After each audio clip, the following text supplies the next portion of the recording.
नमस्कार, आप देख रहे हैं बीडी न्यूज बिहार और मैं हूं पंकज भट्ट। आज जब समय जाड़े की है, सर्द मौसम की है, तो ऐसे में भारत के अधिकांश जो 40 साल से लगभग ऊपर हैं, वो तमाम लोग, उसमें युवा हैं, बुजुर्ग हैं, सभी लोग आंखों की रोशनी को लेकर के अपने देश की व्यवस्था पर भरोसा नहीं करते। उसके पीछे भी कई कारण हैं। जो पहला कारण तो यह है कि यहाँ पे काफी महंगा इलाज होता है और सस्ती इलाज के लिए लोग देश छोड़ करके नेपाल चले जाते हैं, चाहे वो लाहौर चले जाएं या विराटनगर चले जाएं। इन तमाम जगहों में वो पहुंच करके अपने आंखों का इलाज कराते हैं और उस इलाज कराने के क्रम में जो करप्शन का दौर हमने देखा, उसे आज मैं आपके सामने बयां कर रहा हूं। जैसे ही आप सीमा क्रॉस करते हैं, सबसे पहले तो आपका आत्मविश्वास वहीं पे खत्म हो जाता है कि हम अपना देश से बाहर हो चुके हैं, अब भारतीय कानून व्यवस्था के अंतर्गत हम नहीं रह रहे हैं। और ऐसे में जो वहां के अधिकारी होते, जी मैं बात कर रहा हूं नेपाल की और नेपाल सरकार के उन कर्मचारियों का जो लोग हिंदुस्तान से गए हुए लोगों के साथ एक ऐसे सलूक करते हैं जो कभी भी हिंदुस्तानी कोई नहीं सोचता है कि हम नेपाल के लोगों के साथ भी ऐसा ही सलूक करें। मैं बात कर रहा हूं आंखों के ऑपरेशन को लेकर के, मोतियाबिंद के ऑपरेशन को लेकर के, लेंस लगाने की व्यवस्था को लेकर के। क्या ये इतनी छोटी सी व्यवस्था भारत सरकार भारत में नहीं दे सकती? बिहार सरकार क्या बिहार में नहीं दे सकती? दे सकती है। जितनी बड़ी राज्य हमारे यहाँ हैं, उतना बड़ा देश नेपाल है भी नहीं। उसके बावजूद भी विश्व स्तरीय नेपाल में आंखों की इलाज की व्यवस्था है। लोग भरोसा करते हैं। आखिर भारतीय चिकित्सा व्यवस्था पर क्यों नहीं भरोसा करते? जबकि मैं आप तमाम लोगों को बता दूं कि ये सारी जो दवाएं वहां मिलती हैं, वो दवाइयां भारत सरकार के द्वारा उन्हीं अस्पतालों को डोनेट किया जाता है जिन अस्पतालों में हम कभी इस काउंटर तो कभी उस काउंटर, कभी 11 नंबर, कभी 15 नंबर, कभी 18 नंबर करते नजर आते हैं।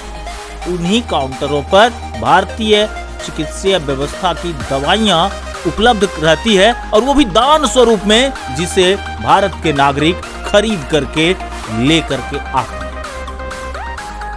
कितनी फजीहत का सामना करना पड़ता है नेपाल के चिकित्सा व्यवस्था में जाने के बाद। ये जो वहां जाते हैं, जो करीब से देखा है, उन्हें पता है। आप मेरी स्क्रीन के पीछे देखिए कि जो अस्पताल है वो विराटनगर का अस्पताल है। इसे विराटनगर आंखा अस्पताल के नाम से लोग जानते हैं। हजारों की संख्या में रोजाना भारत से पेशेंट वहां पहुंचते हैं और वहां उनका इलाज होता है, और इलाज होने के बाद वो खुशी खुशी घर भी आते हैं। मैं सरकार से पूछना चाहता हूं कि क्या ये व्यवस्था, जिस व्यवस्था में लोग, आजाद देश के लोग गुलाम बनकर के वहां अपना इलाज कराते हैं, क्या वो आजाद देश के लोग अपने ही देश में इलाज नहीं करा सकते? एक आंखों की रोशनी को वापस लाने की व्यवस्था भारत सरकार के पास नहीं है। बड़े ही लज्जाजनक बातें हैं, बड़े ही शर्मनाक बातें हैं कि 125 करोड़ की जनसंख्या वाली देश का तमगा लेकर के प्रधानमंत्री नरेंद्र मोदी हमेशा, भारतीय जनता पार्टी तो अक्सर कहा करती है कि 125 करोड़ देशवासियों का प्यार मिल रहा है, तो उनके प्यार का रिजल्ट क्या एक आंखों की रोशनी लौटा करके आप नहीं दे सकते? क्या ऐसी व्यवस्था देश में नहीं बनाई जा सकती? और जो भी व्यवस्थाएं देश में हैं, मैं किसी भी नेत्रालय का नाम नहीं लेना चाहता, इसलिए कि जो भी व्यवस्थाएं अच्छी व्यवस्थाएं हैं वो प्राइवेट हैं, निजी। इस तरीके के चिकित्सीय व्यवस्था में आखिर लोग कैसे अपना जीवन गुजर बसर करेगा? मैं तमाम दर्शकों को बताना चाहता हूं कि भारत दुनिया के 195 देशों में 154वें पायदान पर है चिकित्सा व्यवस्था को लेकर। यहां तक कि यह बांग्लादेश, नेपाल, घाना और लाइबेरिया जैसे छोटे देशों से भी पीछे चल रहा है। स्वास्थ्य सेवा पर भारत सरकार का खर्च दुनिया के सबसे कम खर्चों में से एक है।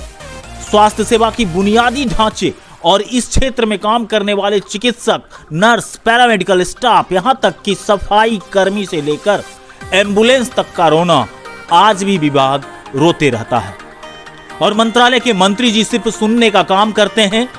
सुनकर जब आजिज हो जाते हैं तो अपनी उपस्थिति दर्ज कराने के उद्देश्य से 1500 वैकेंसियां की घोषणा कर देते हैं और मन ही मन खुश भी हो जाते हैं। और धन्यवाद देने का सिलसिला संबंधित पार्टी के कार्यकर्ता बंडी पहनकर चाय और पान की दुकान पर अपनी नेतागिरी चमकाते नजर आते हैं।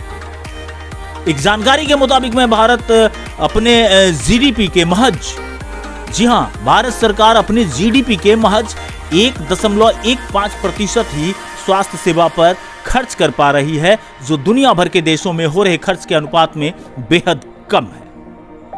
ऐसे में कोरोना की विभीषिका टीकाकरण कैसे सफल हो, कैसे हम कोरोना जैसी महामारी से बचें, इस पर ध्यान देना लाजमी होगा। लेकिन हम एक बार फिर से अपने देशवासियों की तरफ से सरकार से अपील करते हैं कि जो व्यवस्था नेपाल में आंखों के इलाज के लिए है, वही व्यवस्था हिंदुस्तान के प्रत्येक राज्यों में भी होनी चाहिए। जी हां दोस्तों, अगर आपको लगता है कि मैं कुछ सही कह रहा हूं तो बिल्कुल इस वीडियो को इतना शेयर कीजिए कि पीएमओ कार्यालय पहुंचा दीजिए, ताकि हमारे सरकार को यह पता चल सके कि हमारी जनता आखिर चाहती है।